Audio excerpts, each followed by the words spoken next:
This course is brought to you by Appy Pie as part of our Academy series.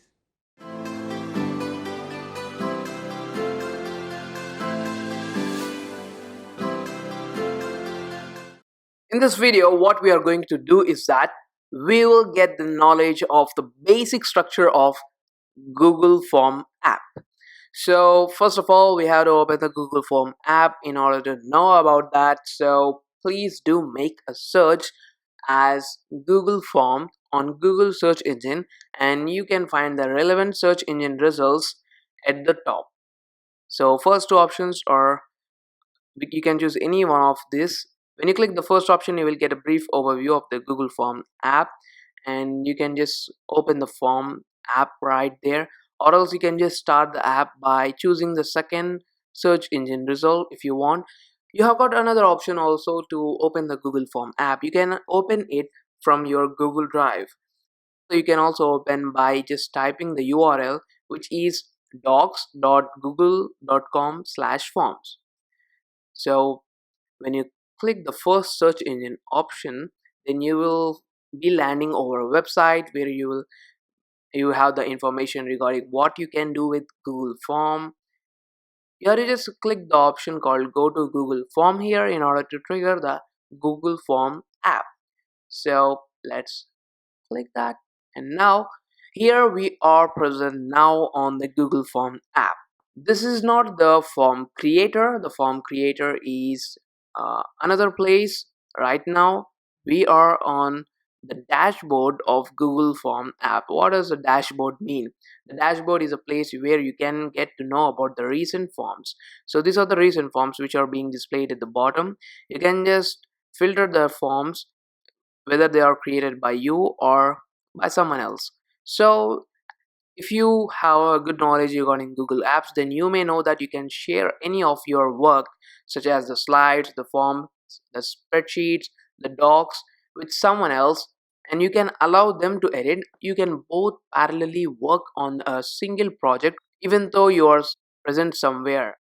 So there is option to change the view of the recent forms that you have created, and you can also use this option to sort the forms based on when they have modified and their title. Here you have got a file picker. It will open your drive, and it will open your drive by making a search called forms, and you can find different options here at the top to know about the forms. Whether if someone has shared with you, then you can just go to this tab and you can find the forms that have been shared with you.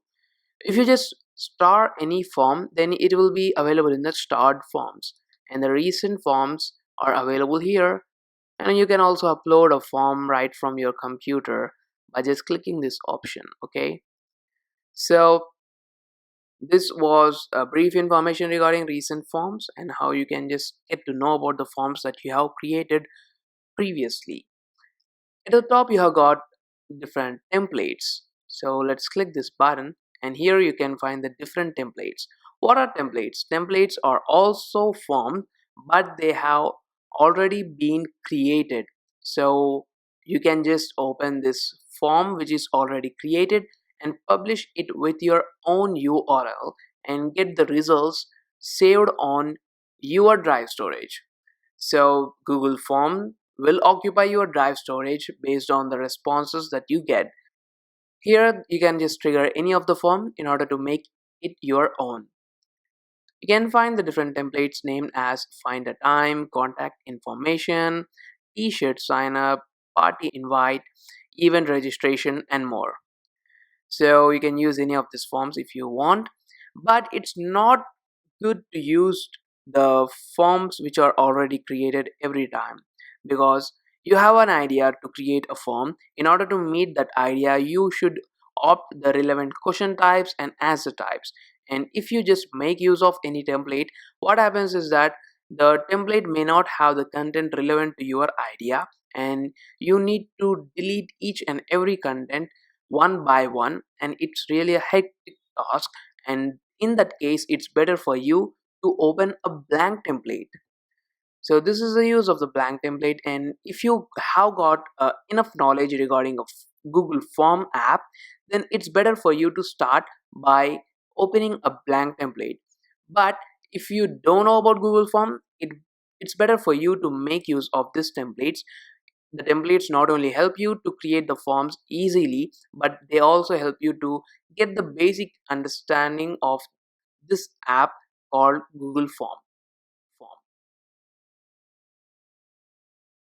Let's know about the main menu. When you click on the main menu, you have got options to move to some other apps of Google, and not only that, you can click the settings option in order to change the language of this app. And also, if you don't want the recent templates to be displayed on the home screen, then you can just uncheck this option, and after changing any of the settings, you have to hit the OK button.